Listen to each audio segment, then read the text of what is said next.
நீ சத்துருவுக்கு கண்ணியாய் மாறுவாயானால் நீ மாத்திரமல்ல உன் மூலமாய் அநேகர் கர்த்தரே தெய்வம் என்று சொல்லி ஆராதிக்கும் நாட்கள் வரும்.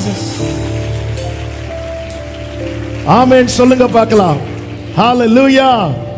எத்தனை பேர் விரும்புறீங்க என் மூலமா ஒரு கூட்டம் ஜீவனுள்ள தேவனை ஆராதிக்கணும்னு விரும்புறவங்க சத்தமா ஆமென் சொல்லுங்க பார்க்கலாம்.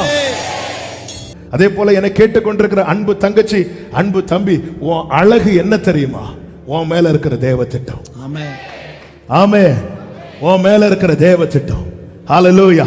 தலையில அப்படி கை வச்சு, தலையில கை வச்சு ஆமென் சத்தமா, என் மேல் இருக்கிற அவர் திட்டமே என் அழகு.